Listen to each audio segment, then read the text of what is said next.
Good evening, councillors, ladies and gentlemen. Welcome to this virtual Cabinet meeting. I am Paul Skinner, Leader of the Council and Chairman of Cabinet.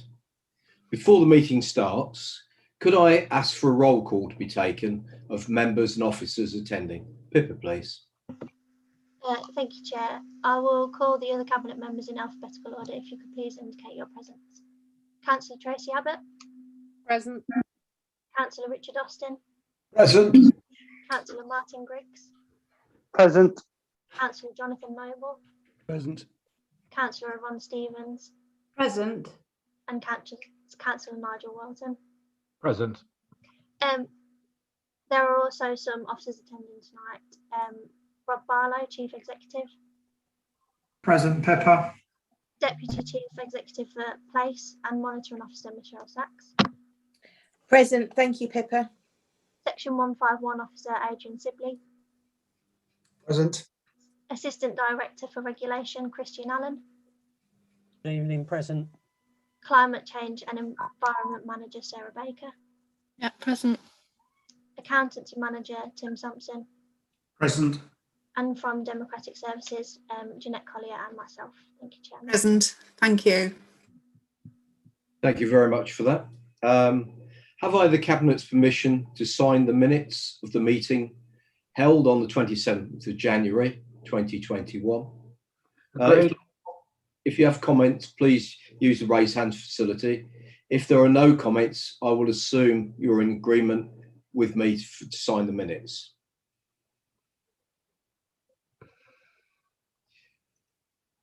Right, with no hands raised, that's great. I'll consider those accurate and sign them off. Moving to part B, are there any apologies? There are none, Chair. Thank you. Next, can I inquire whether members would like to declare any interests in respect of any items on the agenda?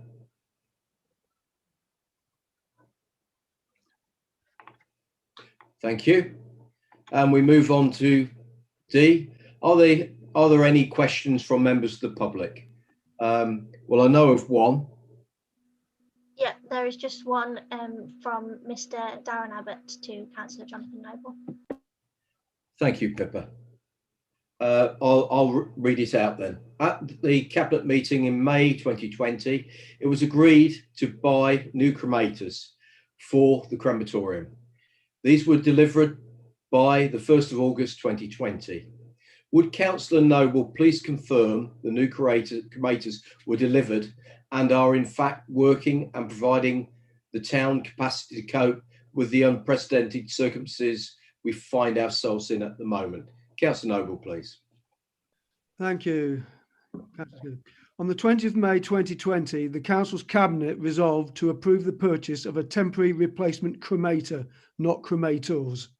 And I'm pleased to say that a new cremator is in situ at the crematorium and is operating at its planned capacity of up to 6 cremations each working day.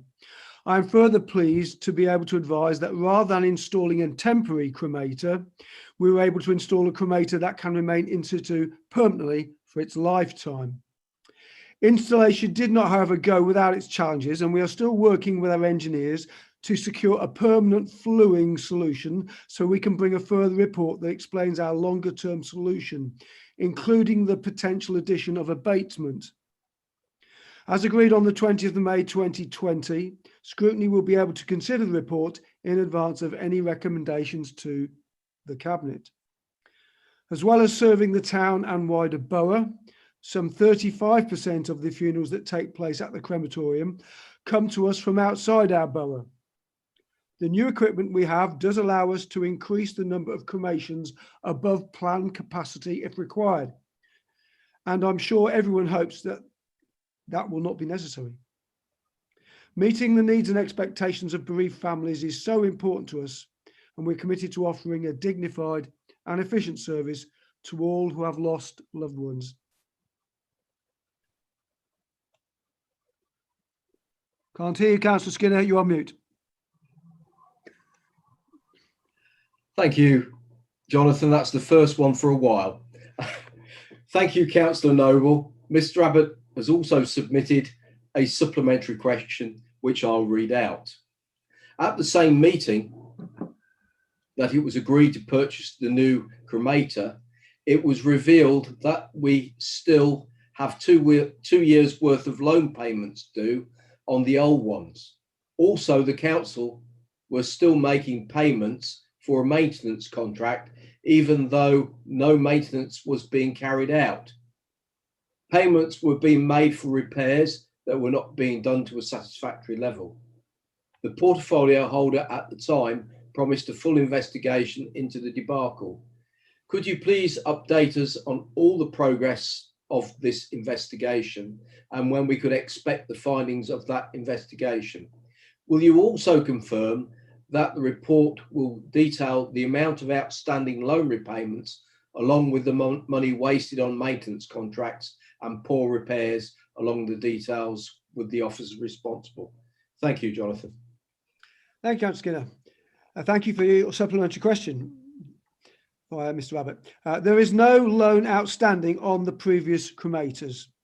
The council ceased paying the contractors' invoices from December 2019, and all invoices up until the contractor went into liquidation in March 2020 were unpaid.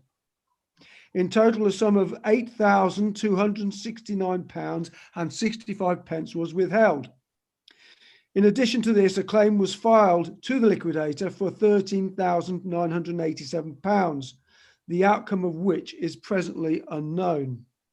The recommendations from the Cabinet report of the 20th of May 2020 do not request an investigation into the matter, but do recommend that a follow-up report about a longer-term solution should take place, including the potential addition of abatement, and that will be presented to scrutiny in due course.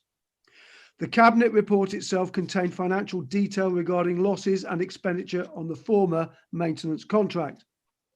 The contractor was responsible for its own poor performance and as a result eventually entered into liquidation, which left not only Boston but many other crematoria without maintenance support. Thank you, Councillor Noble. We'll now move on to part 2 agenda items. Firstly, are there any recommendations from overall overview and scrutiny committees for this meeting, Pippa? Recommendations for scrutiny are contained within the reports on today's agenda, Chairman. Thank you very much. So we'll move on to item 2. Are there any recommendations from BTAC? There are none for this meeting, Chair. Thank you. Well, item 3 is the next item, and the report is about climate change and environmental update, which I will introduce. The paper has been through scrutiny, and I take it we've all read it. There's only been one minor addition to the environmental policy, and that's actually under theme 4, and now reads promote sustainable travel behaviours amongst local authority employees and members. So that was the only addition from C&C. 4 of the 9 recommendations agreed in January 2020 have already been completed, and there's been progress on all of the remaining recommendations. I'll just go through a list. The Carbon Trust have been engaged to undertake a carbon reduction plan, will help us benchmark our current footprint and develop a pathway to meeting our net zero aspirations. All committee reports now require climate change and environmental implications be considered, and the guidance has been developed to ensure that this is done consistently and effectively. Likewise, all projects that are initiated, that's within the documentation too.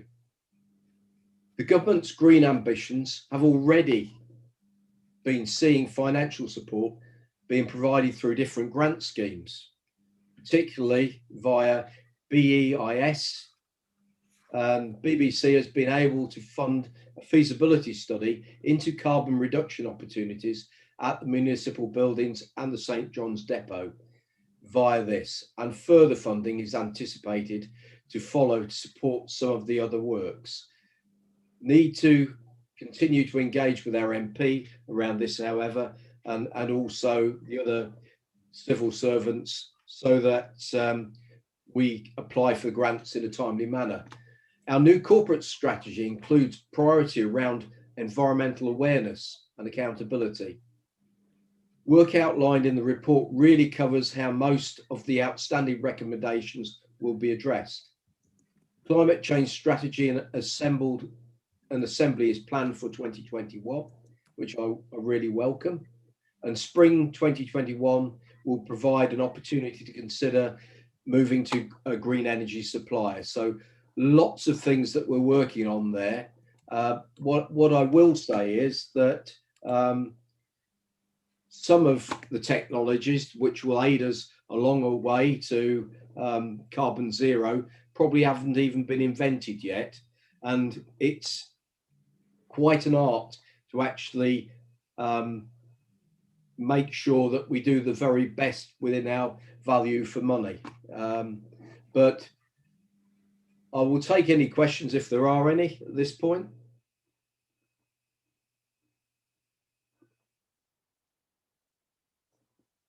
Thanks you, Jonathan.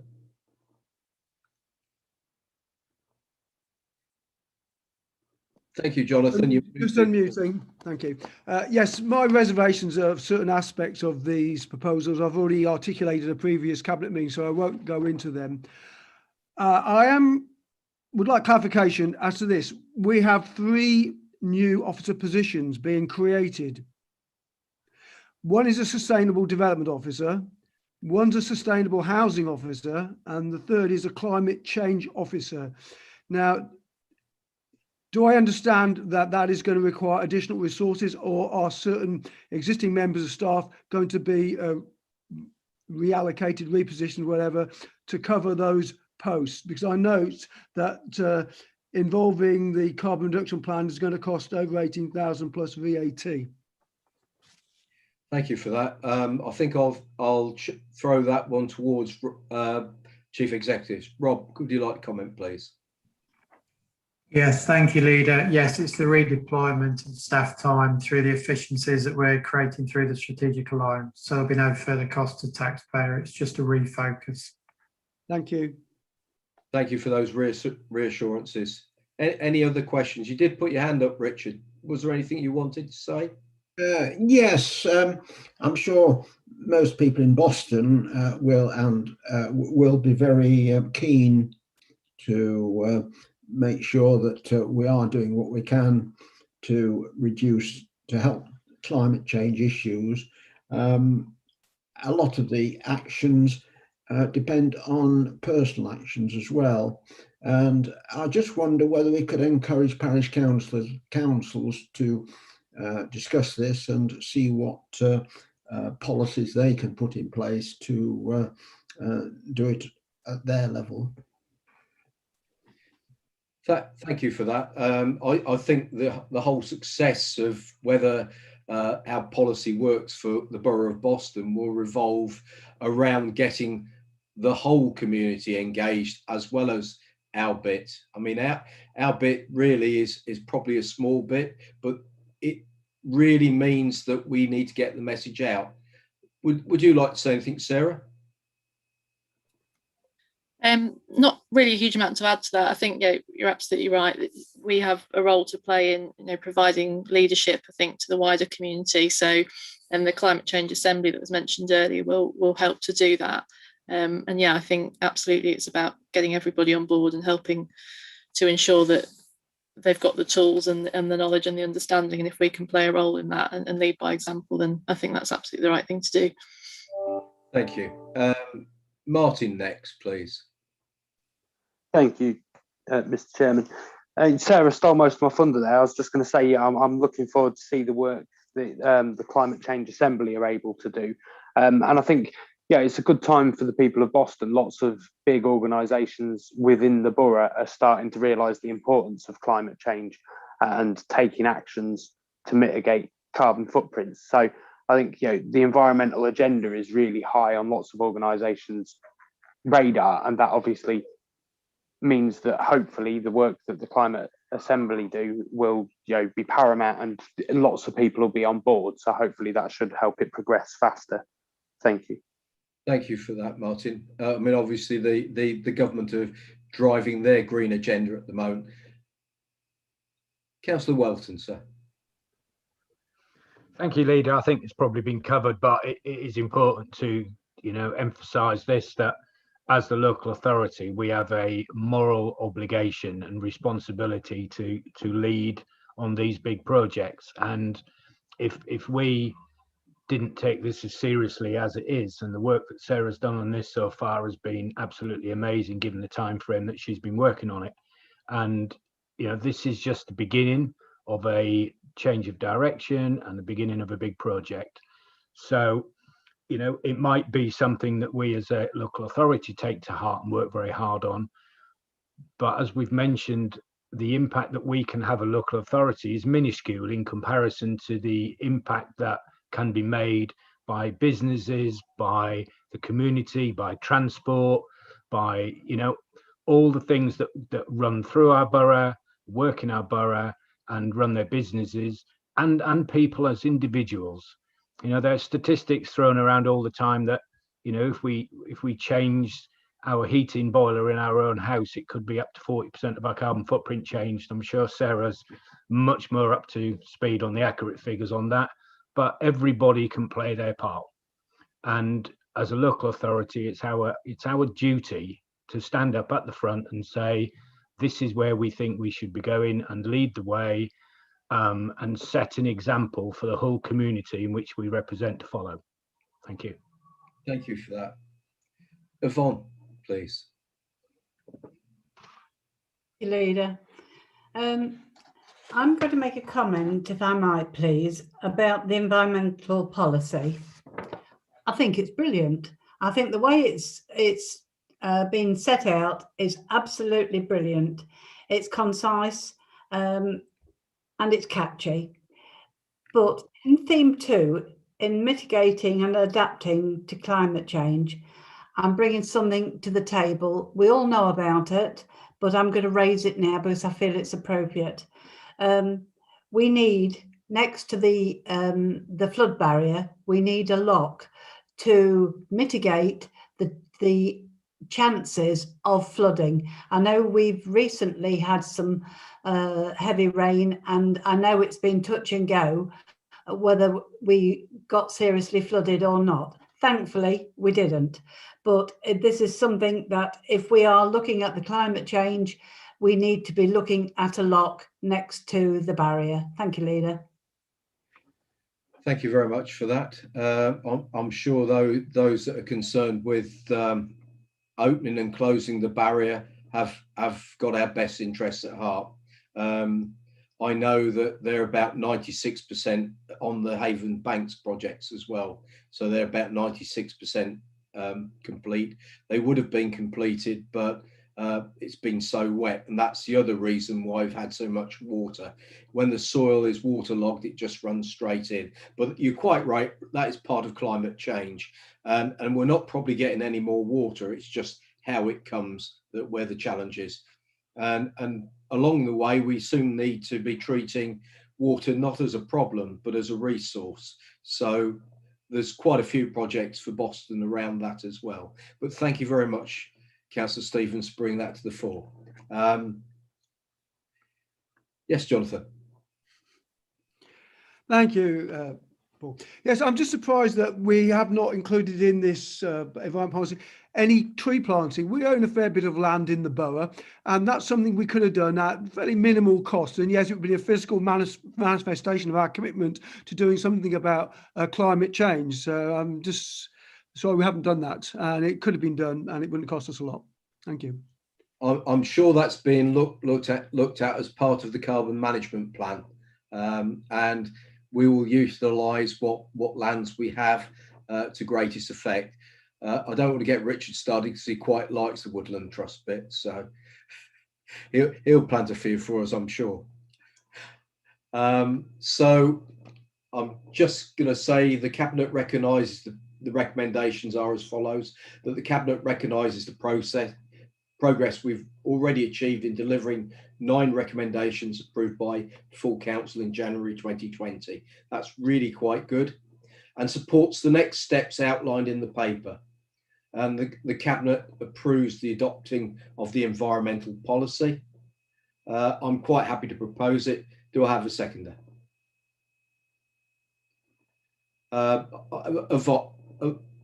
Yvonne, I think you were the first there. Is everybody content? Take silence as content. Well, thank you.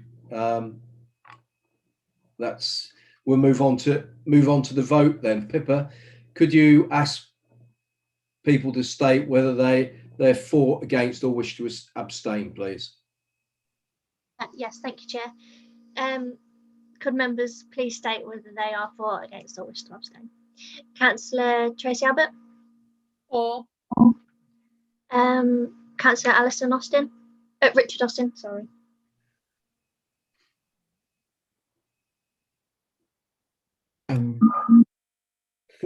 Sorry, I was having trouble with my microphone. Councillor Griggs. For. Councillor Noble. For. Yourself, Chair. For. Councillor Stevens. For. And Councillor Welton.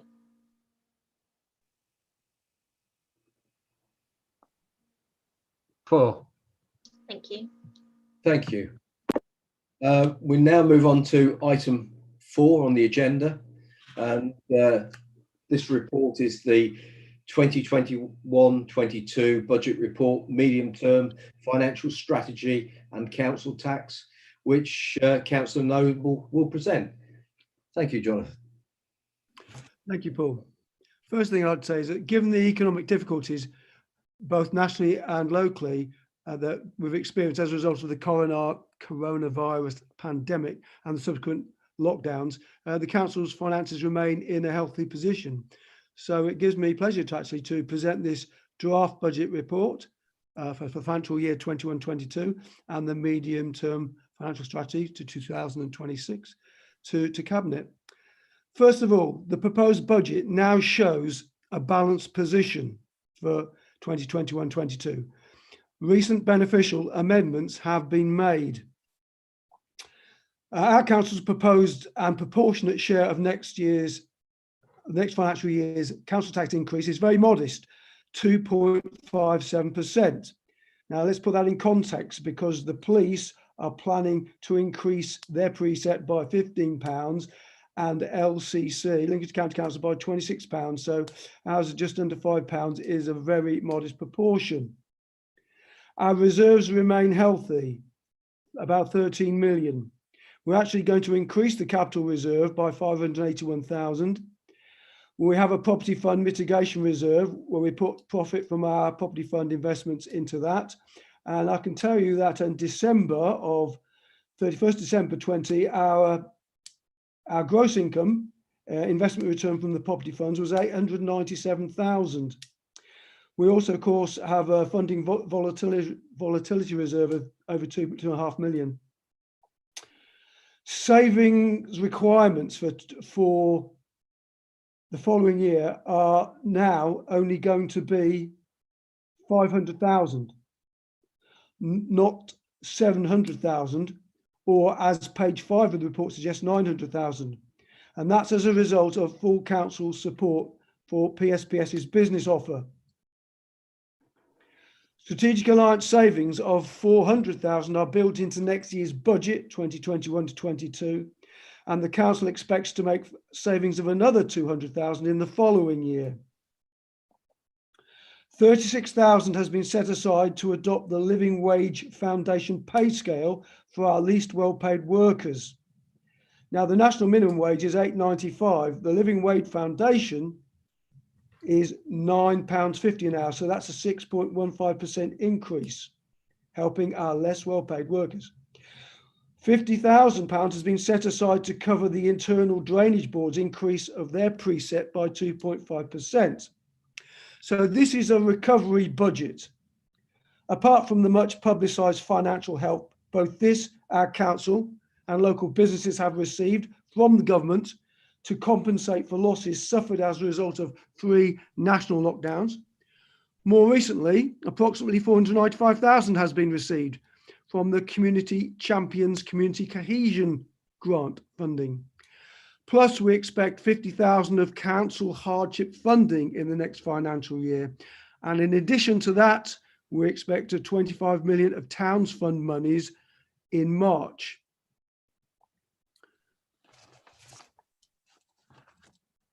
I should also add that Section 31 grants scheduled to increase in 21-22 by 1,159,000, and in addition to the revenue support grant for that year, should give a combined total of 2,635,000. The new homes bonus is now scheduled to continue for 2 more years, 690,000 in the first year and 289,000 in the second. We are also confident of receiving another tranche of funding from the Ministry of Housing, Communities and Local Government for further loss of fees and charges, given that the 3rd national lockdown has not yet ended. No date has yet been set for the government's delayed fair funding review, but we must accept that in the fullness of time, central government funds to our council will progressively diminish. So it behoves us to adopt a very prudent approach to financial management. Giving an example, this is gross budgeted income from total government resources. For 2021 to 22, we see a reduction of 3,495,000. And in the following year, 2022 to 23, another reduction of 1,801,000. And we've just been in a meeting about strategic alliance and recovery plans, and we must be very wary of grandiose spending plans if they're not going to be funded by central government.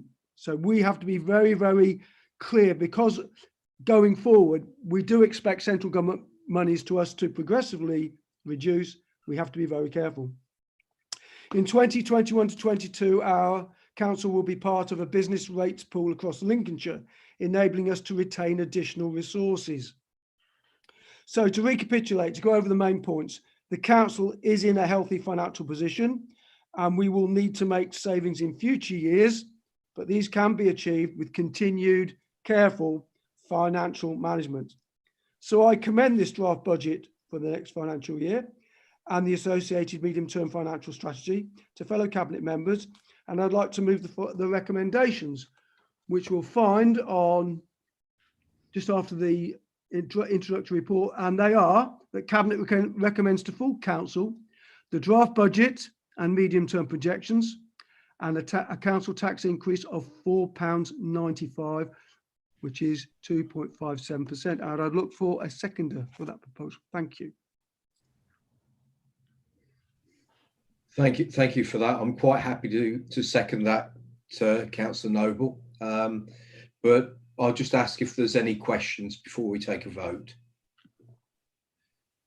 Richard. I would just like to remind everyone that we're always between a rock and a hard place with this issue, and Boston in particular. It's difficult because half of what we collect goes to on our behalf goes to the internal drainage boards, and I'm sure with the weather we've had, that emphasises the need for us to keep our drainage in good order. Very serious consequences if we don't agree to increase. So I'm going to be in favour of voting for this motion. Well, may I just come back there very quickly? Please do. Yes, as regards the drainage boards, we're scheduled to put out a press statement tomorrow, providing that Cabinet agrees to these proposals. And in that, we're going to make very clear that very point that Councillor Austin has made about the drainage boards, you know, if they read their council tax bill, they'll see that we're collecting a significant amount for the drainage boards and we're passing that on.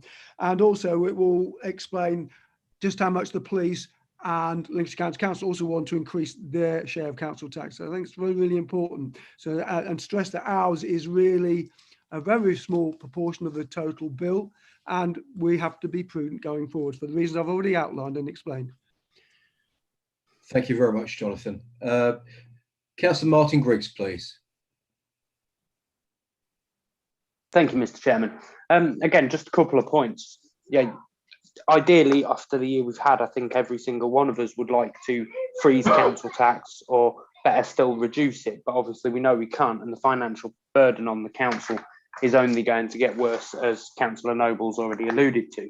So I think, unfortunately, regardless of our personal feelings, it's only right that we, keep the raise as low as we can, but have the raise so that we can maintain the crucial services we provide for our residents.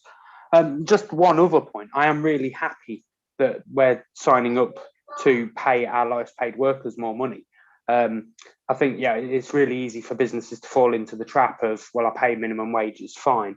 And I think this will make a huge difference to those employees that we have, and obviously their families as well. So I unfortunately, as I said, I would prefer if there was a way that we could do it and reduce or freeze council tax, but unfortunately we can't, so I will be supporting the budget. Thank you very much. Councillor Nigel Welton.